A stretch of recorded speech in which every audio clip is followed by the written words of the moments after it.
I have the pleasure to present to you Dr. Martin Luther King, Jr.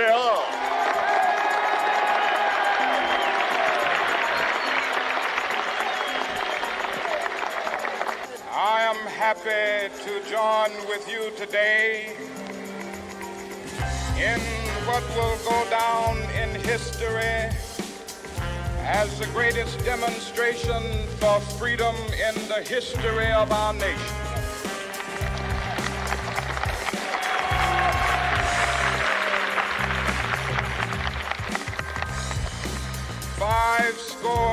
Years ago,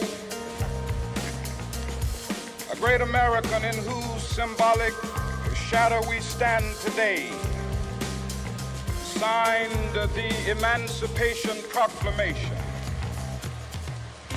This momentous decree came as a great beacon light of hope to millions of Negro slaves who had been seared in the flames of withering injustice.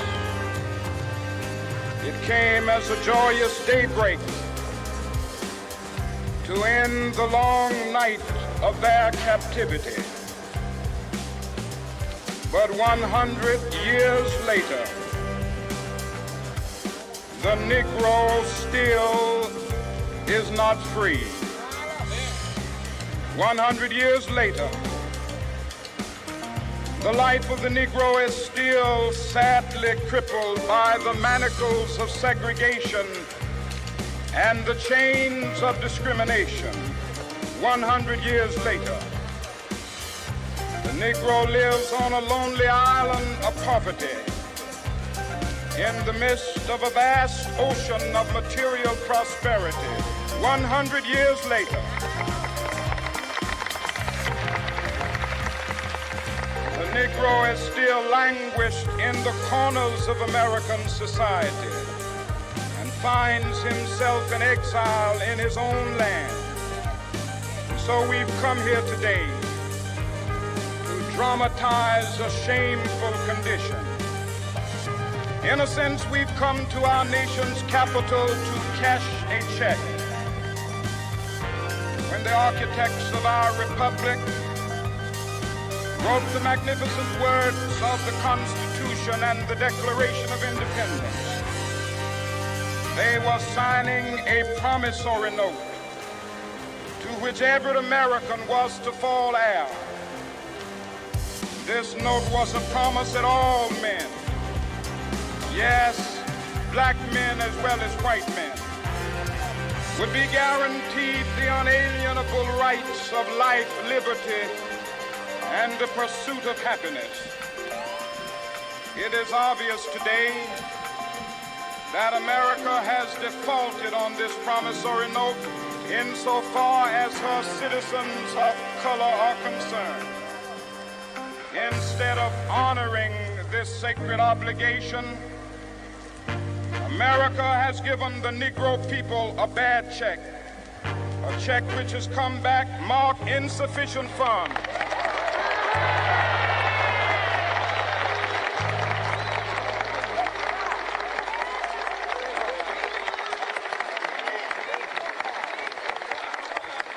But we refuse to believe that the Bank of Justice is bankrupt. We refuse to believe that there are insufficient funds in the great cost of opportunity of this nation. So we've come to cash this check, a check that will give us upon demand and the security of justice.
degenerate into physical violence.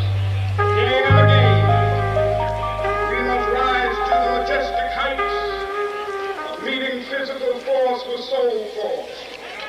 The marvelous new militancy which has engulfed the Negro community must not lead us to a distrust of all white people.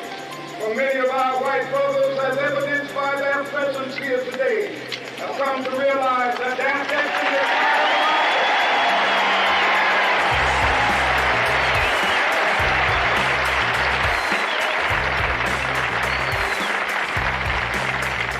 they have come to realize their freedom is inextricably bound to our freedom. We cannot walk alone. As we walk, we must make the pledge that we shall always march ahead. We cannot turn back. There are those who are asking the devotees of civil rights, when will you be satisfied? We can never be satisfied as long as the Negro is the victim of the unspeakable horrors of police brutality. We can never be satisfied as long as our body is heavy with the fatigue of travel, cannot gain lodging in the motels of the highways and the hotels of the city.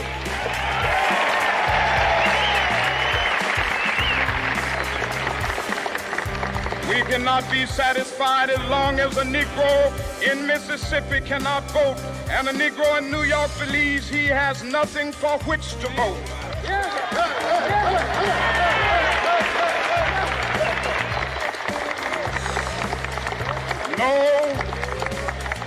No, we are not satisfied, and we will not be satisfied until justice rolls down like waters and righteousness like a mighty stream.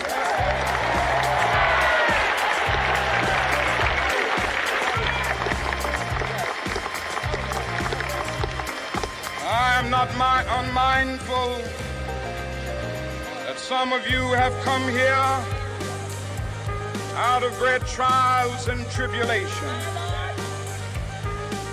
Some of you have come fresh from narrow jail cells.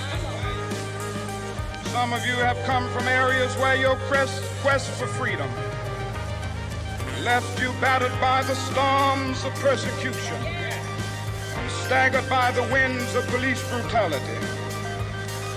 You have been the veterans of creative suffering. Continue to work with the faith that unearned suffering is redemptive. Go back to Mississippi. Go back to Alabama. Go back to South Carolina. Go back to Georgia. Go back to Louisiana. Go back to the slums and ghettos of our northern cities, knowing that somehow this situation can and will be changed. Let us not wallow in the valley of despair. I say to you today, my friend,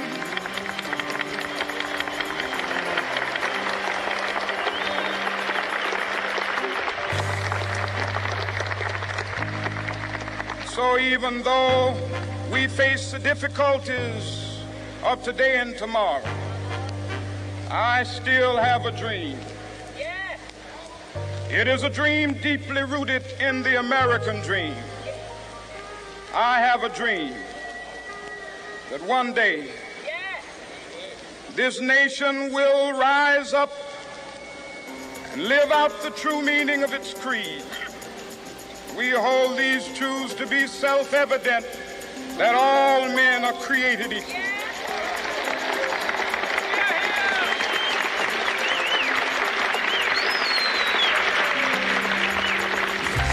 I have a dream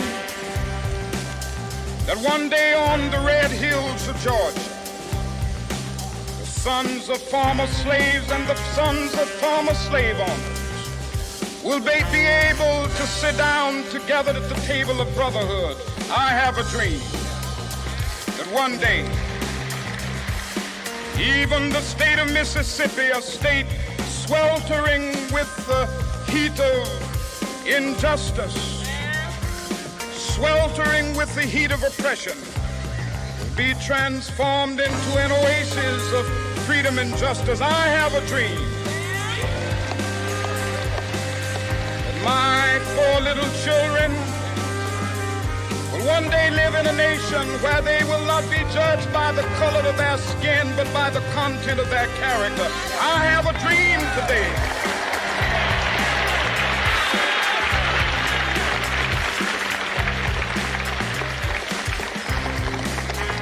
I have a dream that one day down in Alabama, with its vicious racists, with its governor having his lips dripping with the words of interposition and nullification, one day right there in Alabama, little black boys and black girls will be able to join hands with little white boys and white girls as sisters and brothers. I have a dream today.